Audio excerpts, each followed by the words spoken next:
welcome to the Carry On Gaming podcast, where each week very different people come together in a modern world to talk about what we're playing, what we're excited to play, and most importantly, we try to keep calm and carry on gaming. My name is Grady. You can find me on Twitter at @AFriendlyPest, and I am joined by... I'm Stefan, and you can find me on Twitter at Hellblazer_Sith. My name's Dan. You can find me on Twitter behind the Carry On Gaming Twitter handle, or at Jonathan Dan if you want to hear my own spicy takes. Hi, I'm Chris. You can find me at Twitter at, well, I don't have Twitter, so don't worry about it. Universe25, also Universe25. Yeah, I suppose. Find me there at Spotify, Amazon Music, pretty much any music store. And Chris wrote, arranged, produced, and directed our cover of Hoist to the Color, so very happy to finally have him on the show. Thank you for joining us. Thank you, Grady. It was a great pleasure for the most part, except for dealing with you. But yeah, glad to be here. Dealing with the diva. Yeah, Diva Life, hashtag. You're welcome. This week we're sponsored by Whispering Sweet Nothings. Never has been less content more fun since the release of Destiny 1. Alright, first topic. What are we playing this week? Dan, you like talking. Why does everyone think Dan likes talking so much? Like, It's absolutely he true. does. He But does. you're Every making time assumptions. you play an online game with you, it's mainly you talking. Oh, sorry. Okay, so this week we've been playing quite a few things. Earlier today, the day we were shooting this, me, Stefan, and Grady, we all got into an Xbox Live party, and we had a run around Tamriel again. And of course, he had to pull out his bloody necromancer stick and shove it in all of our faces, showing off his magical Daedra hounds. And then the giant, what was that thing you had? That giant monster that got us all into deep trouble. That was called my special ability, and I did not realise fully I would kill a guard. I feign ignorance. I didn't realise I would kill a god. You mean the mechanics that you paid for? Is that what you're talking about? Yes, pay to win. I just want to be a necromancer, so I will pay You are to a be necromancer. Already. So, yeah, we've been having fun with that. Level 15 now, and we're riding around on our horses, and getting up, partner. Speaking of which, me and Grady had a few rounds of Red Dead Online earlier on. Attacked me and unprovoked. No, he shot me from the top of the mountain while I was looking for him. So no I got evidence. a bit of revenge, and apparently it's unprovoked. To be fair, I think it's revenge for what happened in Elder Scrolls last week. But he beat me that time. He didn't beat me this time. Like I got him. You provoked started it last that time. fight. You started that fight, and you started this fight. But I've never heard you squeal with such delight as when you shot me in the face. I just want to say. I wish blew I his had head recorded clean that. off. Nice. I've got pictures. I screenshotted your body in the river as well. So, anyway, yeah, we tried to play Red Dead Online. That was a total failure because Dan attacked me. I had fun. Unwarranted. Yeah, I tried Bloodroot. They just added that to Game Pass. I was playing that via xCloud. That seems pretty good. I didn't get a chance to get into it enough to really... Work's been busy this week, so I really haven't had much time for playing anything new or different. I did spend some time on Forza Horizon 4, which is always a good time. I'm really looking forward to Horizon 5. Other than that, I haven't played a whole lot. Yeah, I forgot. Last night, I jumped into the community game night hosted by Mr. Tucci and Animated Evil, and it was fantastic. A lot of fun. Shout out to those guys. They put on a good show. Even if they were there, Mr. Tucci was just torturing us with, sadistic, stupid challenges. Like, he had us race around in ice-covered streets of Edinburgh in stock Reliant Robins. And if you don't know what that is, it's Del Boy's man from Only Fools and Horses. It was good fun. I'm looking forward to getting back into more of that. So, shout out to those guys. So, I've only been playing Elder Scrolls Online. I'm up to level 12 now, and I thought someone looked like they were struggling fighting, and I thought I would help them. Yeah, it turned out it was a guard, so I got the murder achievement. All works well when you want to join the Dark Brotherhood. And then I was riding on my You dog. were going to go down that route anyway. Let's not 100%. lie. I'm doing the Fighters Guild at the moment, whilst doing every other quest. But yeah, I'm enjoying it. It's nice. It's a lot better than when it was first released. Because I know when it was first released and I got it, it felt like it was a bit too many dungeons. This feels more like a Elder Scrolls game, but I don't know if it's because it was the prologue. I can't remember the prologue, and I skipped the prologue this time round. It's a new prologue, actually. I skipped it. Don't need it. The Necromancer had to say hello. Come out and say die. Yeah, I want your soul. You reaped a poor person's soul, 2, actually. and it was apparently non-intentional. Both times. I feel like I'm missing out by being a Stormcaster. Like the Necromancer sounds like way more fun. Oh, 100%. Pay for it. Nah, Pay Dragon for it. Knight's where it is at. Right, it was like reminds me when playing Skyrim. The first time I played Skyrim, I'm like, ooh, a chicken, and I killed the chicken, and then I ended up killing the blacksmith, and and the kid hated me. I killed both her parents. It's gateway killing. Yeah, all Starts because with a I chicken. killed a chicken. It starts with a chicken, and then it goes to the extreme, and you start killing towns and villages around. That's why we should all be vegan.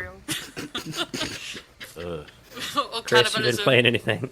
Oh yeah, I've been playing this game called Power Wash Simulator. Awesome. Yeah, it's a simulator where you use a power washer to clean houses and stuff. This sounds Pretty fantastic. exciting. Did you get that on Steam? No, I have not bought that game at all. Actually, I was just looking at the storefront. I've been playing Mountain Blade 2 because there's just not a whole lot that's interesting me out right now. What is Mountain Blade 2? Can you just give us a bit of a background with that, please? Oh my God, what isn't it? We only play It's, cool modern games.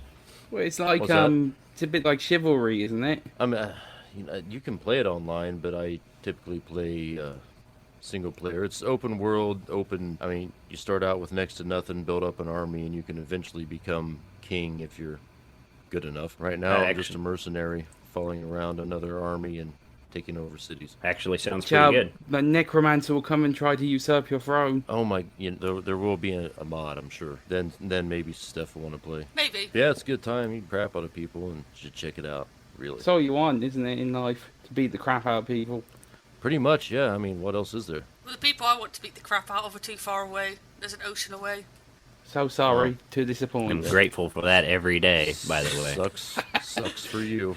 So with the disappointment of the Nintendo Switch, we have been blessed by Steam with the Steam Deck coming out next year. Reservations came out, £4 to reserve yours, 3 models.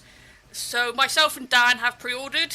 I went for the 512GB model, and you went for the 256. Because I'm not minted. Nor am I. I just like tech. So Yeah. I think they said it was Q2 2022. But I've Yeah. seen a lot on Twitter about how people saying that this is direct competition with the Switch. I don't necessarily think that because Nintendo has its own games, but it's quite nice to have your Steam games portable. You don't have to turn on your computer to play games. I mean, technically, they Valve have their own games as well, like all the Half-Life game, Left 4 Dead. I mean, Not I for know 20 that I know years, it's though. not the same. But But they're saying it's like a direct competition against the Switch. I think it's not, but maybe on the technical level, if you ignore the games what were exclusive to Nintendo, then that'd be interesting to compare spec by spec between the Steam Deck and the Nintendo Switch OLED. Well, I think there's a little overlap there. I mean, back when journalists used to travel to events like E3 and stuff, you'd hear about them taking Nintendo Switch with them to entertain themselves on airplanes and in hotels and stuff. So there'd be a little overlap with the Steam Deck. But I agree overall that it'll target different audiences. I think it'll be more of an enthusiast mod piece than anything, but I could be wrong. I don't know. I think I'm out on the whole thing because you have to run Steam OS and you can't use Windows 11 on it when it comes out. So I don't. want you anything to do can with it. sideload Windows. Just go along with the joke. Oh. Anyway, yeah, I guess you can install Windows, so then, I mean, you have to assume by proxy that the PC version of Game Pass would work on it, and that could be a pretty good piece of travel kit. From what I've seen of it, it's a PC that's portable. It can do anything a PC can, so you're going to be able to use Epic Game Store, which everyone should use, and Game Pass and all that sort of thing. Or just, use Steam. Play wherever you like. You can do whatever you want. You can even Well, play Switch games on it. What's Dude, not we can't impressive talk about is that base hard drive's storage capacity. Now, I know all three models you can put a high... gigabytes. Yeah, it's almost That's a enough basic for an one. 8th generation AAA game. You know what I mean? Jesus. Plus the OS. I mean, it does take. advertised It takes hard drive it, space. Dan, let Brady talk. No, it's cool. No, so I was gonna say advertised hard drive space ever actual when it arrives, and then you take the OS install on top of that. We don't know if they're taking that into account. So if I was to order one, I'd definitely go with one of the bigger SSDs.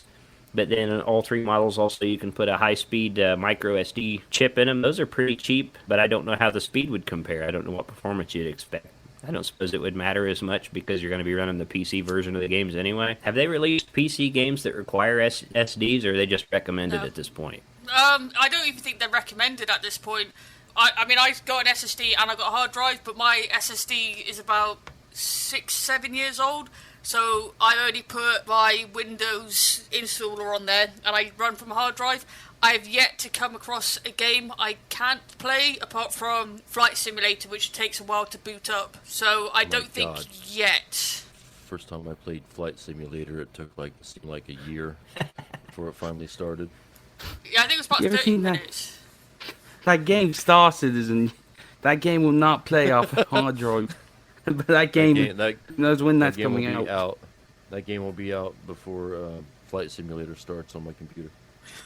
Nice. Yeah. Flight Simulator might be the first game that I'd prefer to play by cloud, being honest, just so I don't have to have the huge install and the updates. I will be interested. Hard drive, you know? I will be interested to see how Cyberpunk is a game which springs to mind which took a lot of resources on the PC to run. That I haven't even tried it, so I'll be interested to see how it runs on the Steam Deck. You know what? Cyberpunk loads stupid fast. Like, at least on my computer it does. It'll take less than 5 seconds to go from menu to gameplay. That's pretty impressive. But how's gaming with it? Yeah, it's great. The only thing it can't do is ray tracing, so I've got the settings maxed out. I'm just missing out on the cool lighting. That game crashed my Series X so many times, I just got fed up with it. I think it crashed everyone's consoles. It worked fine with mine. I only had a few bugs. Right with the Steam Deck, I was going to say is I would just like to see how well a heavy game plays on it, and does it play smoothly? Are we going to see a drop in frame rate? Are we going to see dropping to 6 frames per second? That's what I'm thinking. It's not very powerful, realistically. Now, because it's targeting 720p, that's going to make up for it a lot. You know, I expect pretty decent performance despite the fact it's not very powerful. I mean, for a handheld, it's powerful, but considering it's weaker than a base PS4, it will be interesting to see how it does. Though, too. That's true. It does have the modern architecture, and that'll make a big difference. That's true.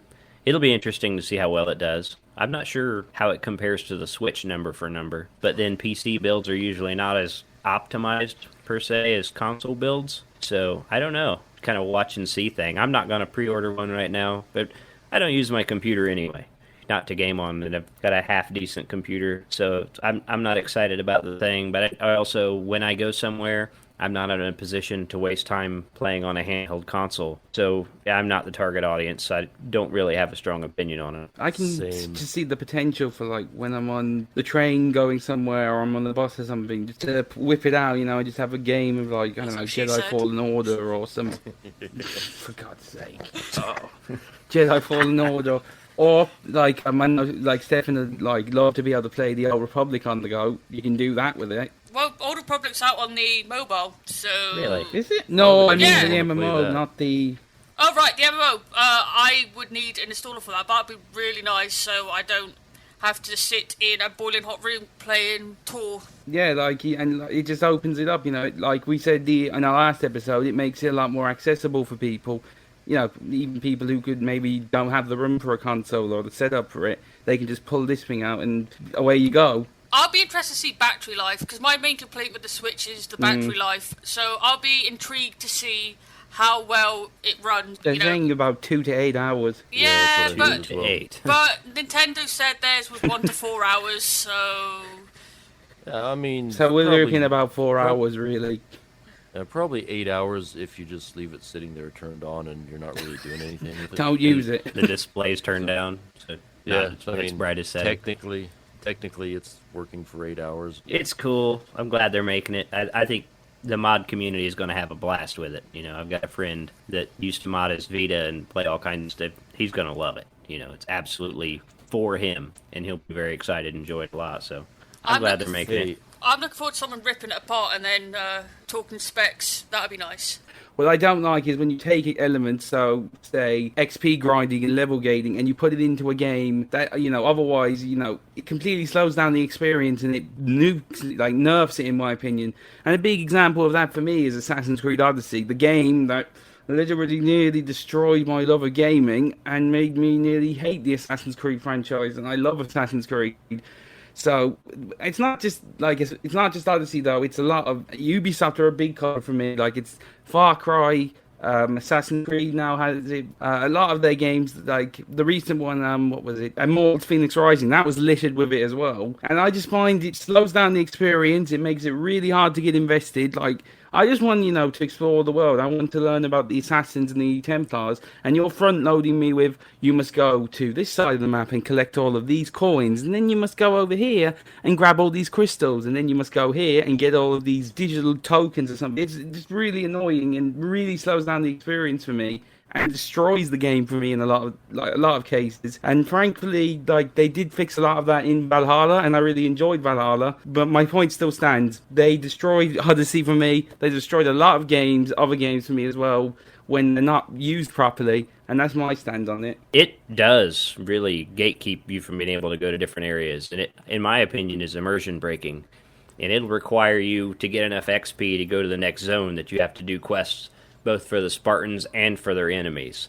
And that kind of breaks character, that you're fighting both factions, and the idea is that you're a mercenary, but then your character tries to speak like morality to people it runs into, and I found a conflict there that kind of took me out of the game and I didn't enjoy. But in general, I think Assassin's Creed games are very much RPGs. I don't agree with the sentiment that they're not.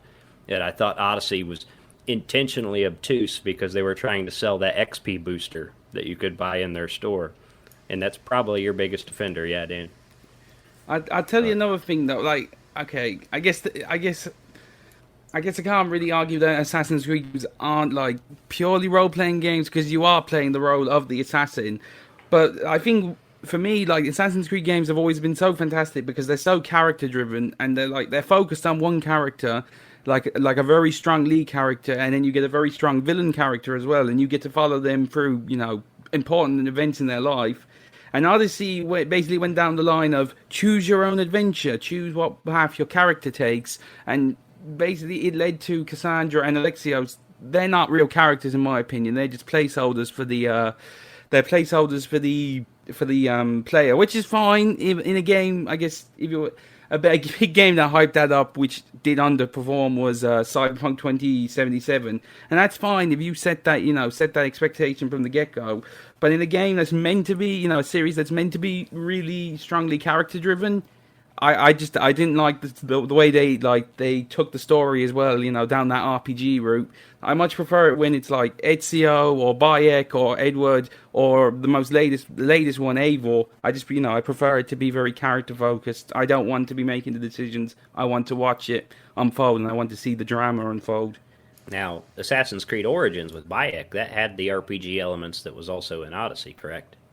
It did, but not to the most extent. Like I love the story in Origins, but yeah, I have the same issues with the gameplay in that. But it wasn't as egregious in Origins. Like they amped it up completely. I didn't like it, but I would prefer. Like I'm in the camp that I would prefer Assassin's Creed games to go back to the way they were.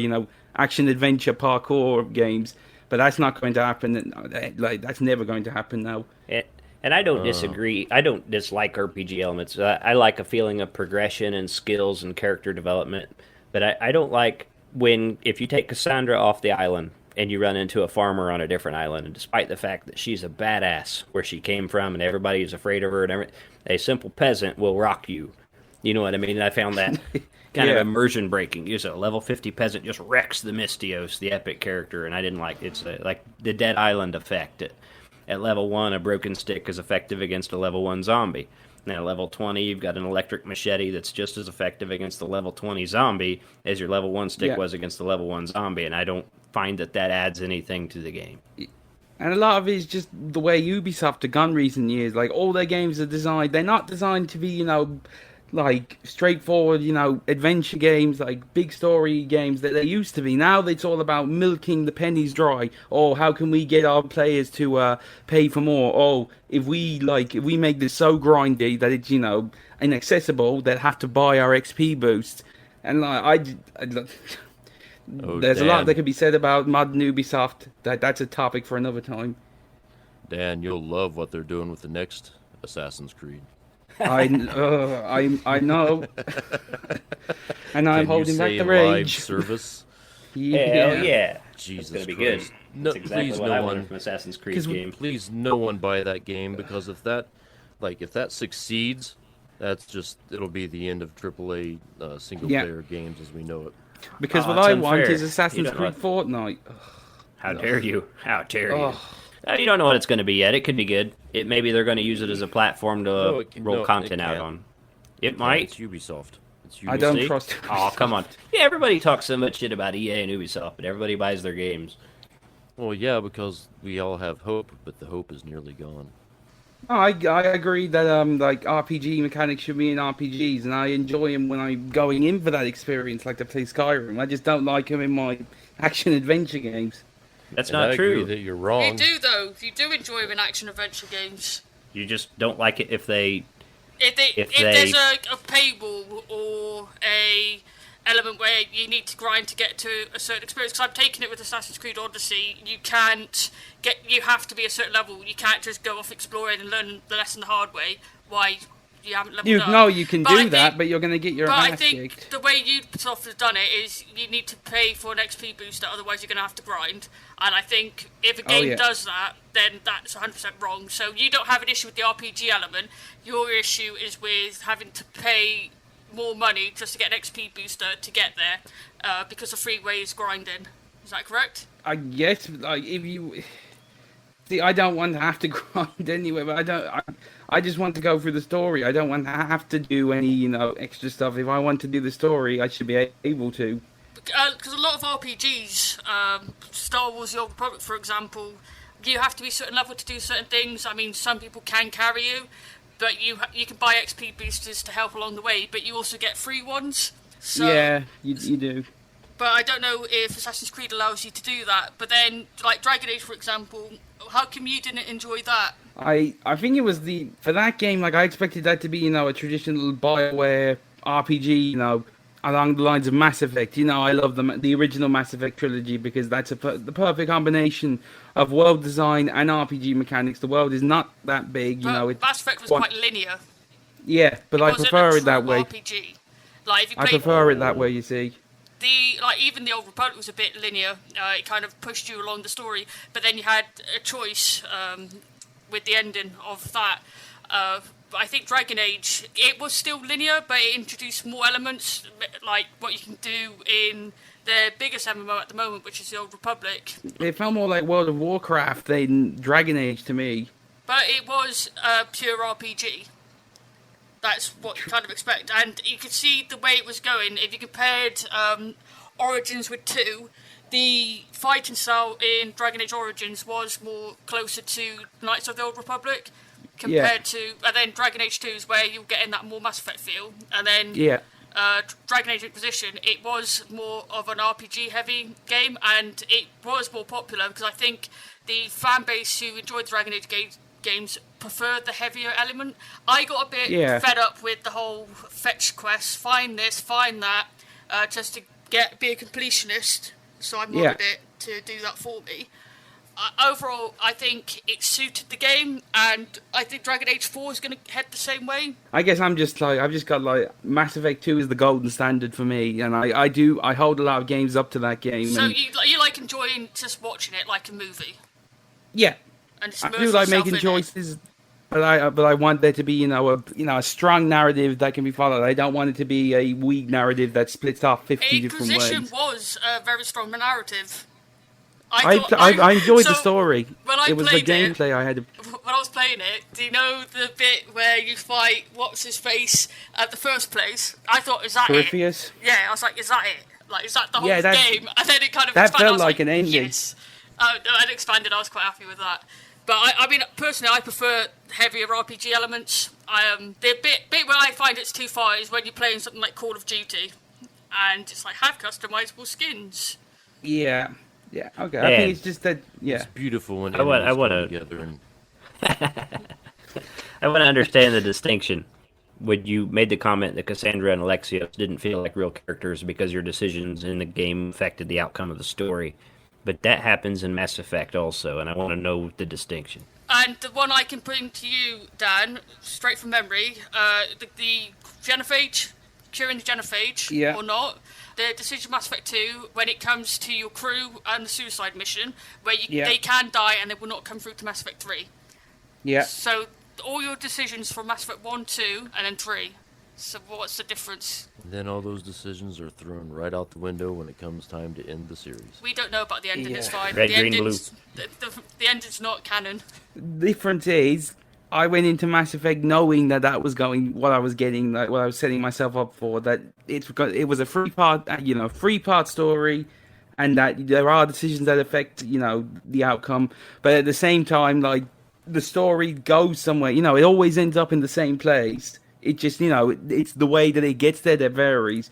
With Odyssey, it just feels like it completely changes everything, and like it doesn't like the decisions. You can make a really tiny decision and suddenly you've killed everyone, like, and I'm wondering how the hell did that happen. And like that's not what I want. I want to be able to experience the story. I just think that Mass Effect handles it a lot better.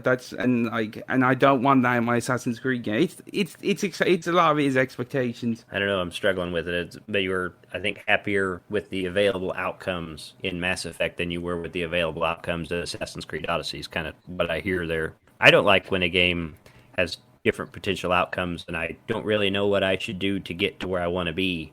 And then I wind up replaying a section. I don't care for that. That sucks. It's a bit like Cyberpunk and all its endings. You have to do certain things to get different endings, and I can't be bothered with that. Yeah, I got time to play a game 5 times to get the best ending. No, exactly. I don't either. That's why I stopped playing Cyberpunk. That's why I never played Nier Automata. Yeah, I didn't know it did that until I beat it the first time, and then I realized, I'm like, I didn't play it anymore after that. But I think Ubisoft, they are known to do RPGs like Far Cry. To me, that's like a stereotypical... That wasn't always the case. Far Cry 3, 4... There's nothing wrong with Far Cry games. Oh no, 100% nothing wrong with them. I mean, other than they're, I think, kind of generic and don't play all that well, but you can have a good time in them. It's a sandbox. If you know what you're getting into, you'll like them. Yeah, I think any game which is sandbox, expect RPG elements. Yeah, I'm just saying, I don't have to be happy about that. Yeah, but it just seems Assassin's Creed is the one you have the issue with. Okay. I never played the either of the ones you're talking about with the severe XP gating and the XP boost you could buy and all that idiocy. So It starts really strong. The first island you're on is really good. I enjoyed it a lot, and then once I got off that, I kind of hit the wall and lost interest. Yeah, I mean, I was interested, and then I heard about how it played, and I didn't even bother. I like Valhalla. I'll say that. I just, for some reason, just stopped playing it and never did finish. I stopped That playing when I can found relate out that is it Desmond when Don't Desmond run it. dies. What, in Assassin's Oh, he Creed 3? died! He died ages ago. Oh, It's not really a Well, I spoiler. mean- I don't give a damn about Desmond. No, it's been 9 years, so... Yeah, he ended the world, idiot. Good. Then you can reap the souls and bring them back from the dead. Not in Assassin's Creed. Yet. Yet. Yeah. Yeah. I'm The just live really service one. I think You're going to be able to I play think- as a necromancer in the live service version. Awesome. I am very- Cost Paid extra. $20 for the. Yeah, you have to Yep, pay $20 for I, the I am necro. very protective of the Assassin's Creed franchise, and I kind of feel a bit betrayed by what they did. Even the first one? Was it? Ugh. I like the first Yeah, one. I enjoyed the first one. It was a different game mean, at the time. Yeah, I played all the Yeah. way through it, but God, was it lean. Assassin's Creed 2 is one of my favorite games of all time, and it's the Oh, yeah. first game that really opened my eyes to the narrative potential of gaming. And it had one of the best lines in video game history when your uncle shows up. Mario! It's me, Mario. That's the only thing I remember from that game. I did prefer the Assassin's Creed games before Origins, when they did introduce the heavier RPG elements. I liked being able to You mean Odyssey? smoke somebody with the blade. Origins is the first No, one. Origins had it as well, Yeah, just Origins. not to the same extent. Oh, right. I think it was just as bad. It just didn't have the paywall stuff. And I enjoyed Origins. I finished Origins. But I liked the older Assassin's Creed games better. And it was still a role-playing game for me.